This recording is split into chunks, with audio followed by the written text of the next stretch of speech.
Bienvenidos de nuevo a Negocios Televisión, bienvenidos a las noticias del día. Miramos a la actualidad de las últimas horas, fijándonos un día más en lo que sucede en Israel con Hamás, que ha rechazado la última oferta para una tregua de 2 meses. Enseguida ahondamos en todo esto, les explicamos los movimientos por parte de Irán después de nuevos ataques por parte de Estados Unidos y de Reino Unido en Yemen, pendientes de Trump, que dice que evitaría la tercera guerra mundial cuando está a punto de ganar en New Hampshire, cada vez más claro que va a ser el candidato republicano de cara a las elecciones de Estados Unidos, y pendientes también, ojo con esto, con el reloj del apocalipsis. Enseguida les contamos qué es y sobre todo lo que está indicando en estos momentos en su nivel más peligroso prácticamente de la historia. Miramos a todo esto y además les contaremos que Rusia cree que Estados Unidos no se atrevería en el caso de que les lancen un ataque nuclear. Enseguida ahondamos en todas estas cuestiones, pero empezamos mirando a Israel. Un alto funcionario egipcio que ha hablado con The Associated Press bajo condición de anonimato dice que el grupo de Hamás habría rechazado la propuesta de Israel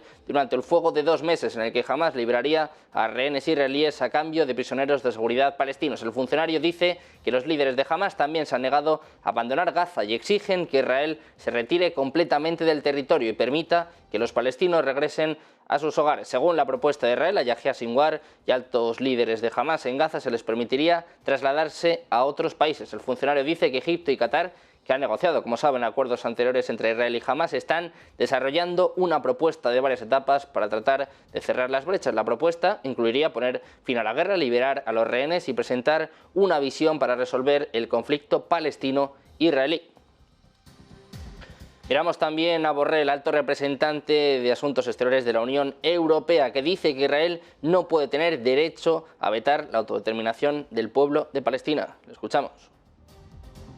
We will continue working on that subject, and one thing is clear for me. You can say that in different ways, but one thing is clear. Israel cannot have the veto right to the self-determination of the Palestinian people. Mientras tanto, miramos al Mar Rojo. Las fuerzas estadounidenses y británicas han llevado a cabo una nueva ronda de ataques en Yemen. Es la segunda operación conjunta de las dos naciones contra este grupo. Según ha informado el propio Pentágono, el objetivo ha sido un sitio de almacenamiento subterráneo UTI, así como capacidades de misiles y vigilancia utilizados por el grupo miliciano alineado con Irán contra el transporte marítimo del Mar Rojo. Los hutíes, que controlan las zonas más pobladas de Yemen, han dicho que sus ataques son en solidaridad con los palestinos mientras Israel ataca Gaza. Hablamos también del primer ministro británico Rishi Sunak, que ha asegurado este martes que el ataque lanzado junto a Estados Unidos contra objetivos hutíes en Yemen fue acorde a la legislación internacional, en defensa propia y en respuesta a una amenaza inmediata. Sunak, que ha comparecido hoy ante la Cámara de los Comunes del Parlamento para informar sobre la ofensiva conjunta, que ya es, como decimos, la segunda con participación británica en 10 días y que contó con el respaldo de Australia, Bahrein, Canadá y Países Bajos, ha hablado, como decimos, sobre este tema. El líder conservador ha asegurado que el ataque contra varias posiciones de los rebeldes yemeníes fue calculado y que estuvo destinado a reducir su capacidad de disparar contra objetivos en el Mar Rojo. Miramos también a Irán, que ha advertido a Estados Unidos a través de un serio mensaje de que los ataques contra los hutíes de Yemen son un error estratégico y una intensificación del conflicto en Oriente Medio. Dice Abdollahian: enviamos un mensaje serio y una advertencia a Estados Unidos, afirmando que su acción conjunta con Reino Unido contra Yemen y el Mar Rojo son una amenaza a la paz y la seguridad en la región. Es lo que ha dicho este martes el ministro iraní de Exteriores, que se encuentra, por cierto, de visita en Nueva York. Miramos ahora a Estados Unidos. El expresidente Donald Trump, que confía en que podrá evitar una tercera guerra mundial si es reelegido para otro mandato en la Casa Blanca en las elecciones de Estados Unidos en noviembre. Dice Trump: evitaré la tercera guerra mundial. También afirmó que lograría una solución al horrible conflicto entre Rusia y Ucrania, y agrega que si hubiera sido presidente de Estados Unidos a principios de 2022, el conflicto armado nunca habría comenzado. Según Trump, el hecho de que Estados Unidos tenga un hombre débil como presidente impide cualquier opción de evitar los conflictos en Ucrania y en la Franja de Gaza. Además, el propio Trump calificó al actual presidente de Estados Unidos, a Joe Biden, como el peor presidente de la historia. Miramos también a Lloyd Austin, al secretario de Defensa de Estados Unidos. Ha hecho su primera aparición desde que fue hospitalizado, una estancia que ocultó tanto a la Casa Blanca como al propio Congreso durante varios días. Austin, que ingresó en el hospital Walter Reed el 1 de enero y que pasó 2 semanas en este hospital militar, habló por videoconferencia en la apertura de una reunión sobre la ayuda a Ucrania en la lucha contra Rusia. Dice que la seguridad de toda la comunidad internacional está en juego en la lucha de Ucrania. Dice Austin: estoy más decidido que nunca a trabajar con nuestros aliados y socios para apoyar a Ucrania y hacer el trabajo.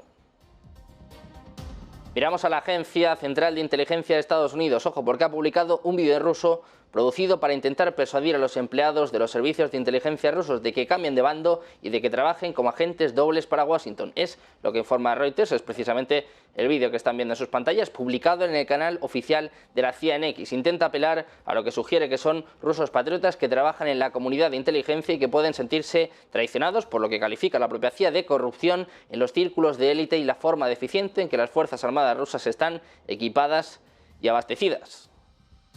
Y hay respuesta ya por parte de Rusia. El portavoz del Kremlin, Dmitry Peskov, ha atacado en broma a la CIA diciendo que debería reclutar espías en Vokotante, que es una red social en lugar de X. Dice que seguramente los rusos le prestarían más atención. Dice Peskov, alguien debería decirle a la CIA que hay una red social mucho más popular que X, que por cierto está prohibida en Rusia y que tiene una audiencia mucho mayor. Es lo que decía Peskov en alusión a este vídeo que les mostrábamos con la CIA, que publica estos vídeos de reclutamiento, según dice Peskov, prácticamente cada año.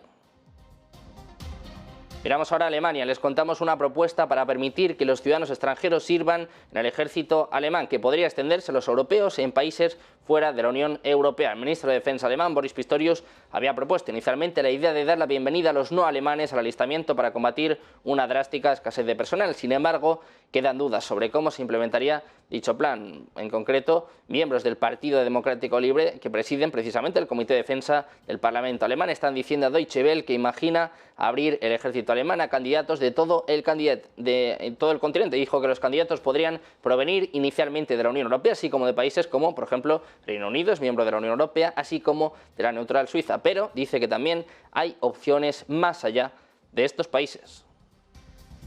Seguimos mirando a Alemania, y es que las autoridades lituanas han decidido iniciar negociaciones para la compra de tanques Leopard, según una última hora de Reuters que atribuye a la oficina del presidente Gitanas Nausėda. El Consejo de Defensa de Lituania ha decidido iniciar negociaciones para la compra de carros de combate Leopard 2 de fabricación alemana para la nación báltica, según ha declarado este martes a la prensa un asesor del presidente lituano y según está ampliando Reuters. Les contamos ahora que hace un año el famoso reloj del apocalipsis, una herramienta simbólica creada en 1947 en Chicago por un grupo de científicos para que el mundo no se olvide del enorme peligro que suponen las armas atómicas, marcó su récord de peligrosidad al situarse a solo 90 segundos del fin del mundo. Cuanto más cerca se sitúen las manecillas imaginarias de las 12 de la medianoche, más peligro hay de una gran catástrofe que amenace la supervivencia de nuestra especie. Esto es lo que apunta el criterio del Boletín de Científicos Atómicos, que es el organismo que está detrás de esta iniciativa, que desde 2007 incluye también riesgos medioambientales y tecnológicos. La guerra en Ucrania fue la principal razón que les llevó a mover en 2023 las manecillas imaginarias de este reloj tan cerca del final y más cerca de lo que había estado nunca. Normalmente se actualiza este reloj cada 2 años, pero en los últimos años se está viendo actualizaciones prácticamente cada año, tanto por la pandemia como por las guerras. 2024, como pueden imaginarse, no pintaba bien, como se ha confirmado este mismo martes, con el conflicto aún vivo y sin visos de que vaya a acabar pronto, con la guerra en Gaza, que también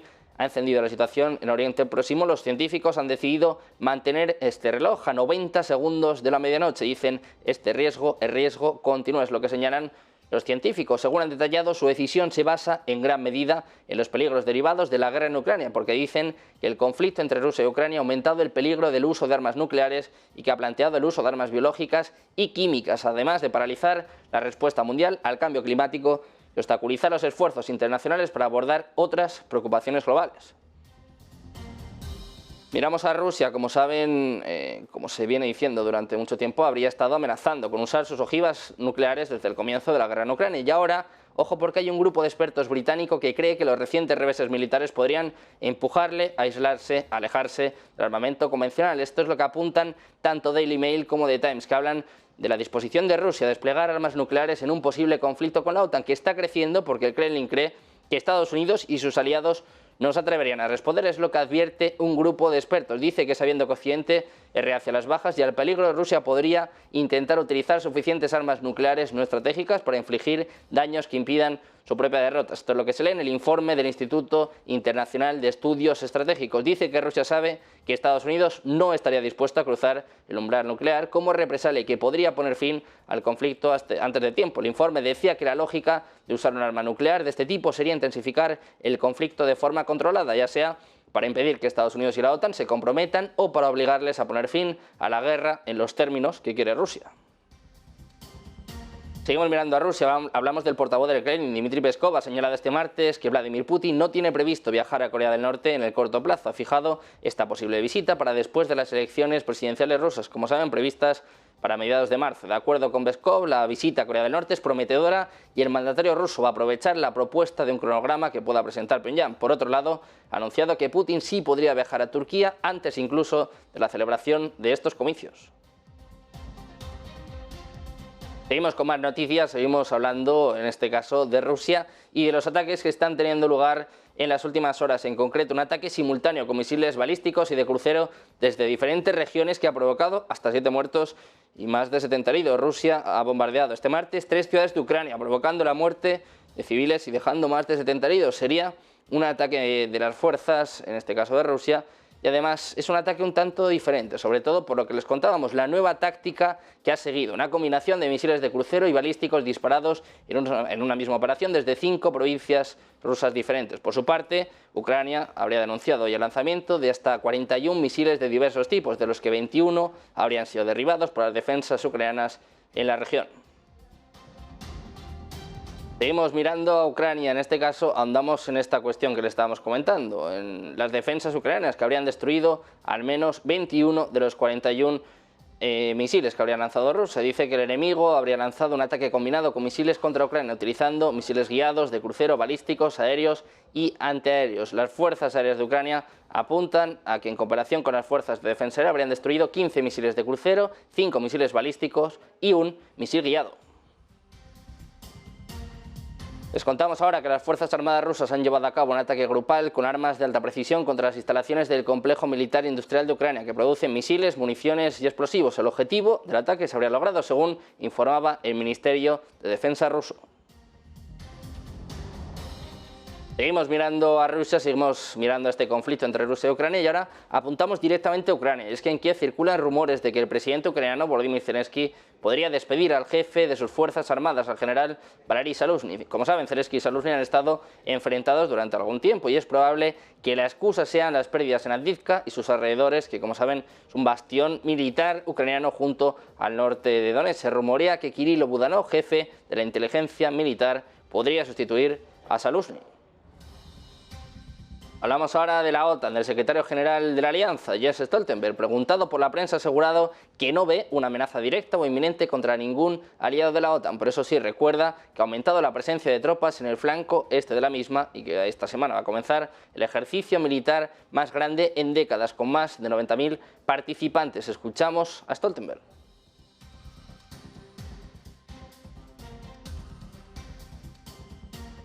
Steadfast defender. The largest NATO exercise in decades, with approximately 90,000 forces from all 31 allies and Sweden.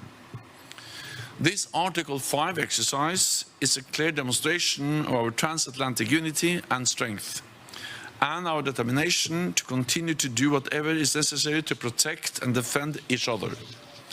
That includes making sure we have the right forces. Pendientes de la OTAN y también de Argentina, que vivirá este miércoles una jornada de paro general en la que los principales sindicatos del país saldrán a las calles para manifestarse en contra del decreto de necesidad y urgencia, por el que se eliminan numerosas leyes y normas para regular la economía y permitir la privatización de empresas públicas y de la ley Ómnibus, impulsados por el presidente Javier Milei. Está previsto que los sindicatos marchen por la Avenida de Mayo de Buenos Aires, una de las principales calles de la ciudad porteña, para llegar posteriormente hasta el Congreso, donde tendrán lugar los actos centrales de la jornada entre las 3 y las 4 de la tarde, horas locales. La atención al público en algunas sucursales bancarias va a quedar suspendida durante el miércoles, mientras que el transporte público va a seguir con normalidad hasta eso de las 7 de la tarde, cuando dará comienzo un paro de transportes hasta la medianoche. Y terminamos mirando a los BRICS, que siguen con los esfuerzos de expansión internacional. Tanto Rusia como India se han asociado para crear una economía digital. De hecho, las dos naciones han anunciado recientemente una mayor cooperación en el ámbito de la infraestructura moderna. Posteriormente, una parte crucial de esto reside en el desarrollo de una economía digital conjunta. El bloque ha estado vinculado durante mucho tiempo a la posible creación de su propia moneda nativa BRICS. Además, se rumorea que esta moneda podría estar basada en blockchain y que podría beneficiarse de un mayor trabajo en el espacio de la economía digital. Ahora, tanto Rusia como India han expresado claramente su compromiso bilateral continuo con ese esfuerzo. El ministro del Gobierno de la ciudad de Moscú y presidente de la Junta Directiva del Consejo Empresarial para la Cooperación con la India, Sergei Cheremin, ha hablado recientemente en el programa Smart Cities India Expo. Allí ha señalado que ambos países están unidos por el objetivo común de construir la infraestructura más moderna, creando un entorno urbano, seguro y confortable. Además, afirmó que una de las áreas más prometedoras de esta asociación es que las tecnologías de la información y la economía digital. Dice además, ha expresado que ambos países buscan convertirse en líderes en este campo. Por el contrario, el fruto de este esfuerzo podría tener enormes implicaciones para los BRICS, pendientes, como siempre, de los movimientos por parte del bloque de los BRICS, su jaque, su desafío a Estados Unidos y al dólar, pendientes, como siempre, de la actualidad de las últimas horas. No se vayan, porque enseguida seguimos con la mejor programación, enseguida todo es geopolítica en Negocios Televisión.